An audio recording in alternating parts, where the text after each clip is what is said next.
నేను లెక్కలో లేరు, నన్ను ఎవరు ఎన్నుకోలేదని బాధపడుతున్నావేమో, నా ప్రభువు నిన్ను ఎన్నుకున్నాడు. అది నువ్వు గ్రహించాలి.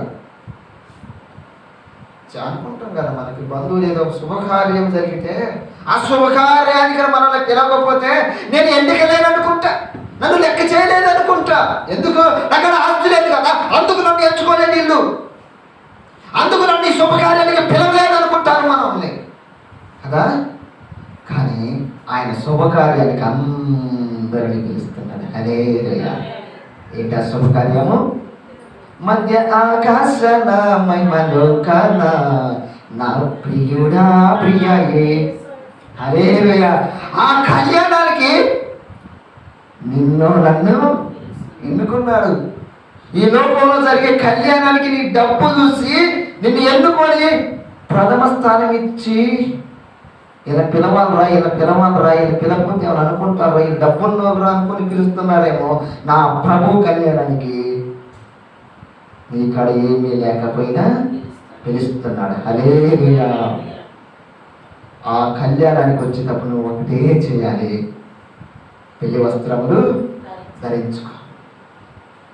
నా ప్రభువు రాబోతున్నాడు, మన ప్రియుడు రాబోతున్నాడు.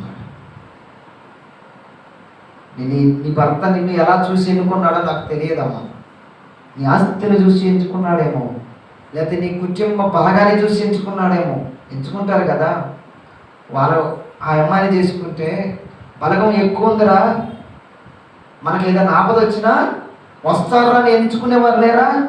ఉంటారు. మన బలాన్ని పెంచుకోవాలని ఉంటారు. మనకున్నదే కొంచెం ఆస్తి, వారిని చేసుకుంటే ఆ ఆస్తి కూడా ఎక్కువ అవుతుందని ఎంచుకొని లేరా?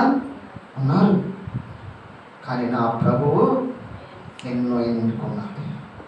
నీకు గొప్ప కార్యాలు చేస్తాడు ఆయన. బాధపడకండి, దిగులు పడకండి. నువ్వు ఎన్నుక చేయబడిన వ్యక్తి.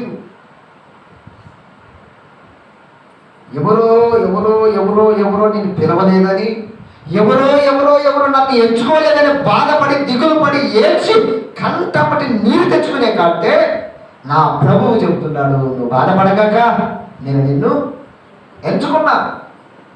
మనుషులు నిన్ను తీసివేసి ఉండొచ్చు, మనుషులు నిన్ను నెట్టివేసి ఉండొచ్చు, మనుషులు నువ్వు అవసరం లేదని ఉండొచ్చు, మనుషులు నిన్ను నీ అందాన్ని చూసి, నీ యొక్క ధనాన్ని చూసి ఎంచుకొని ఆ ధనం పోయిన తర్వాత ఆ